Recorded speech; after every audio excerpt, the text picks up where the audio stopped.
ഏറ്റവും പുതിയ ഡിസൈനുകൾ ഏറ്റവും കുറഞ്ഞ പണിക്കൂലിയിൽ ബ്രിഗാദിയ ഗോൾഡൻ ഡയമണ്ട് ചാവക്കാട്. ഗുരുവായൂർ ക്ഷേത്രത്തിൽ ഈ വർഷത്തെ ഇല്ലം നിറ ഓഗസ്റ്റ് 18 രാവിലെ 6:18 മുതൽ 7:54 വരെയുള്ള ശുഭമുഹൂർത്തത്തിൽ നടക്കും. ഇല്ലം നിറയുടെ തലേദിവസം കതിർക്കറ്റകൾ വെക്കുന്നതിന് ക്ഷേത്രം കിഴക്കേ നടയിൽ താൽക്കാലിക സ്റ്റേജ് സംവിധാനം ഒരുക്കും. ഈ വർഷത്തെ തൃപ്പൂത്തരി ഓഗസ്റ്റ് 28 രാവിലെ 9:35 മുതൽ 11:40 വരെയുള്ള മുഹൂർത്തത്തിലാകും നടക്കുക.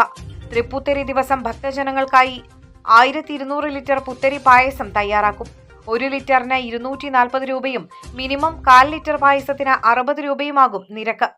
ഒരാൾക്ക് പരമാവധി 2 ടിക്കറ്റുകൾ അനുവദിക്കും. പുത്തരി പായസം കൂടുതൽ സ്വാദിഷ്ടമാക്കുന്നതിന് 2200 കദളിപ്പഴവും 22 കിലോ നെയ്യും ഉപയോഗിക്കും. പുത്തരി പായസം തയ്യാറാക്കുന്നതിനുള്ള എസ്റ്റിമേറ്റ് ദേവസ്വം ഭരണസമിതി അംഗീകരിച്ചിട്ടുണ്ട്. സ്വർണം പണയം വെക്കുന്നതിന് താങ്കൾ എന്തിന് അധിക പലിശ നൽകണം? 1 രൂപ മുതൽ പ്രതിമാസ പലിശ നിരക്കുകൾ ഡെയിലി, വീക്ക്ലി, മന്ത്ലി ലോൺ അടയ്ക്കാവുന്നതാണ്. കൂടിയ പലിശ നിരക്കിലുള്ള പണയങ്ങൾ കുറഞ്ഞ പലിശ നിരക്കിലേക്ക് മാറ്റിവെക്കുന്നതിനുള്ള സൗകര്യം. പ്രതിമാസ പലിശ അടയ്ക്കുന്നവർക്ക് വൻ ഇളവുകൾ. അളവുകാരൻ ഗോൾഡ് ലോൺ, വാടാനപ്പള്ളി, ഒരുമനയൂർ, ചാവക്കാട്, ഗുരുവായൂർ.